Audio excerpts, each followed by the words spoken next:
الحمد لله وكفى وسلام على عباده الذين اصطفى أما بعد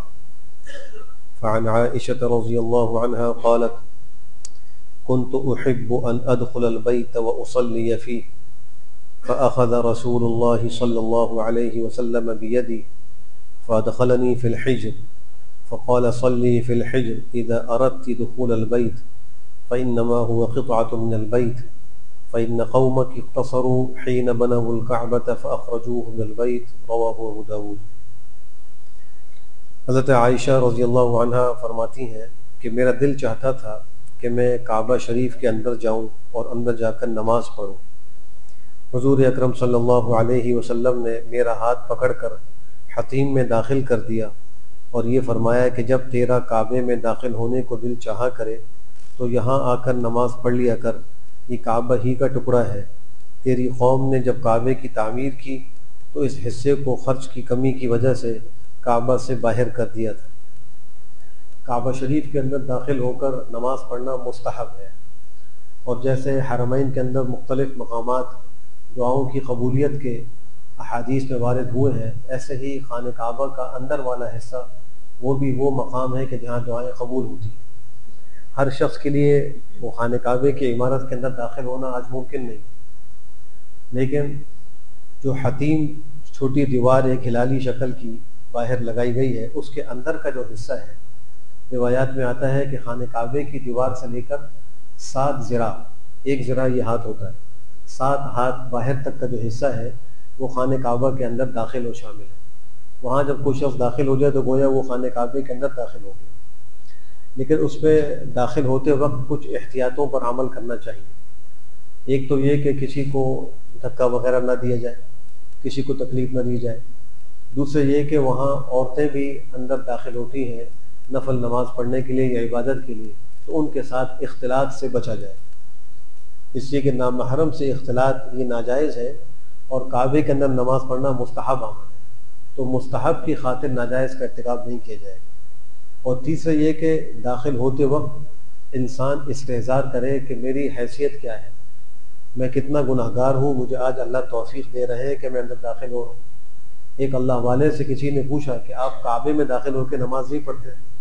تو انہوں نے فرمایا کہ میرے قدم اس قابل نہیں ہے کہ وہ بیت اللہ کے ارد گرد طواف کر سکیں، تم اندر داخل ہونے کی بات کرتے ہو۔ جو اللہ کے نیک بندے ہوتے ہیں، جن کو اللہ کی معرفت ہوتی ہے، ان کو اپنی حقیقت معلوم ہوتی ہے۔ آج دیکھنے میں یہ آتا ہے کہ لوگوں کو ایسے مواقع پر بجائے اس کے کہ اللہ کی عظمت ہوتی اور ادب کا انہوں نے کوئی راستہ اختیار کیا ہوتا، وہاں وہ بد تہذیبی کرتے ہیں، بے ادبیاں کرتے ہیں، موبائل فون نکال کر سیلفی اور آن لائن کالیں کر کے دوسروں کو بتا رہے ہوتے ہیں کہ دیکھو آج میں یہاں کھڑا ہوں، آج میں یہاں کھڑا ہوں۔ اس سے عبادت کی روح ختم ہو جاتی ہے، اور بے ادبی سے انسان کو بڑی محرومی ہوتی ہے۔ تو وہاں ڈرتے ڈرتے جانا چاہیے اور ادب کا دامن تھامے رکھنا چاہیے۔ حدیث میں آتا ہے کہ جب قریش نے خانہ کعبہ کی تعمیر کی تھی تو وہ خانہ کعبہ کی تعمیر بنا ابراہیمی کے مطابق کرنا چاہتے تھے۔ اس کے اندر 2 دروازے تھے، ایک داخل ہونے کا، ایک نکلنے کا، اور دروازہ زمین کے ساتھ تھا، اونچا نہیں تھا، اور حتیم کا حصہ جو آج باہر ہے وہ کعبے کے اندر داخل تھا، لیکن ان کے پاس خرچ میں کمی ہو گئی اور وہ پورا خرچہ نہیں تھا کہ عمارت کو مکمل تعمیر کر لیتے، تو انہوں نے جتنا ہو سکا اتنا تعمیر کیا اور باقی آگے ایک دیوار بنا دی کہ یہ بھی خانہ کعبہ کا حصہ ہے، اور نکلنے کے 2 دروازوں کی بجائے ایک دروازہ بنایا اور اس کو اونچا بنایا۔ مقصد یہ تھا کہ ہماری مرضی کے بغیر کوئی داخل نہ ہو سکے۔ اور نبی کریم صلی اللہ علیہ وآلہ وسلم نے ارشاد فرمایا تھا، اے عائشہ، اگر مجھے تمہاری قوم کے نو مسلم ہونے کا خطرہ نہ ہوتا تو میں خانہ کعبہ کو شہید کر کے بنا ابراہیمی کے مطابق بنا دیتا، لیکن مجھے خطرہ ہے کہ فتنہ نہ ہو۔ یہ حدیث حضرت عبداللہ ابن زبیر کو معلوم تھی، جو صدیق عائشہ کے بھانجے ہیں۔ جب ان کا زمانہ خلافت آیا تو انہوں نے خانہ کعبہ کو منہدم کر کے پیغمبر کی خواہش کے مطابق حضرت ابراہیم کی بنا اور تعمیر پر اس کو تعمیر کر دیا۔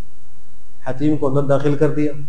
اور دروازے 2 کر دیے اور دروازہ نیچے بنایا تاکہ ہر شخص داخل ہو کر نماز پڑھ کے وہاں سے باہر نکل جائے۔ جب حجاج بن یوسف کا دور حکومت آیا اور وہاں وہ پہنچا، اس نے حضرت عبداللہ بن زبیر کو شہید کیا، تو اس نے کہا کہ ان کی بنائی ہوئی یادگار جو ہے وہ بھی ختم ہو جائے، تو اس نے خانہ کعبہ کو شہید کر کے دوبارہ قریش کی بنا کے مطابق تعمیر کی۔ آج جو خانہ کعبہ موجود ہے وہ قریش ہی کی بنا پر ہے، اور حجاج ابن یوسف کا بنایا ہوا وہ ہے، اس کی مرمت کا کام ہوتا رہتا ہے، لیکن جو ہے وہ بنا ابراہیمی کے مطابق اسے نہیں چھوڑا ہوا۔ علماء نے لکھا ہے کہ اللہ کی طرف سے یہ تکوینی نظام تھا، اللہ کے تو علم میں تھا کہ زمانہ آئے گا کہ یہاں پہ عام لوگوں کو اندر داخل ہونے